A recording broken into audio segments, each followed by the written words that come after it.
Hey guys, మీరు ఒకటి గమనించిరా? Corona తర్వాత ప్రతి ఏటా ఆగస్టులో టాలీవుడ్కు దెబ్బ మీద దెబ్బ పడుతూనే ఉన్నాయి.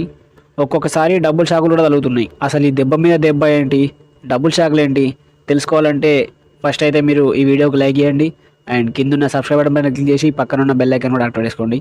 ఇక మెయిన్ టాపిక్లోకి వెళ్తే 2022 ఆగస్టులో లైగర్ ఇచ్చిన షాక్ అంతా ఇంత కాదు. దాని నుంచి ఇంకా చాలా మంది తేలుకోలేరు కూడా. ఆ రేంజ్ లో దెబ్బ కొట్టింది లైగర్. విజయ్ దేవరకొండ, పూరి జగన్నాథ్ కాంబోలో పాన్ ఇండియా సినిమాగా వచ్చిన లైగర్ మూవీ కొంతమంది బయ్యర్లు అండ్ డిస్ట్రిబ్యూటర్లను నిలువుగా ముంచేసింది. ఇప్పటికీ ఆ సినిమా షాక్ కొంతమందిని షాక్ వేస్తూనే ఉన్నది. దాని తర్వాత 2023 ఆగస్టులో కూడా పెద్ద షాకే తగిలింది. ఈసారేమో బోలాశంకర్ వంతు.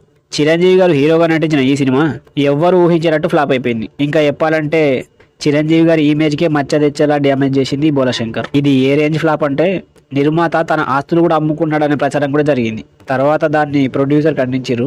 ఇక ఈ సంవత్సరం ఆగస్టులో 2 షాకులు కలిగినాయి. ఒకటి డబుల్ స్మార్ట్, రెండోది మిస్టర్ బచ్చన్. ఈసారి రవితేజ రేంజ్నే దెబ్బ కొట్టే రేంజ్లో ఆయన స్టోరీ సెలెక్షన్ ను అనుమానించే విధంగా డిజాస్టర్ అయింది. హరీష్ శంకర్ డైరెక్ట్ చేసిన ఈ సినిమా ఈ ఏడాది బిగ్గెస్ట్ డిజాస్టర్ లో ఒకటిగా నిలిచింది. ఇక రామ్ అండ్ పూరి జగన్నాథ్ కాంబినేషన్ లో వచ్చిన డబుల్ స్మార్ట్ ది కూడా అదే పరిస్థితి. కథలో డెప్త్ లేదు, కథనంలో గ్రిప్ లేదు, మాటల్లో పూరి మార్క్ లేదు. ఈ సినిమాలో పాటలు తప్ప మిగతావన్నీ వేస్ట్. డబుల్ స్మార్ట్ సినిమా డబుల్ ఫ్లాప్ అనిపించుకుంది. ఈ కరోనా తర్వాత ప్రతి ఏటా ఆగస్టులో షాకులు తలుగుతూనే ఉన్నాయి. నిజానికి ఈ నెలల్లో మరికొన్ని విజయాలు ఉన్నప్పటికీ ఊహించని ఎదురు దెబ్బలు మాత్రం కామన్ అయినాయి. వచ్చే ఏడాదైనా ఈ పరిస్థితి మారుతుందేమో చూడాలి.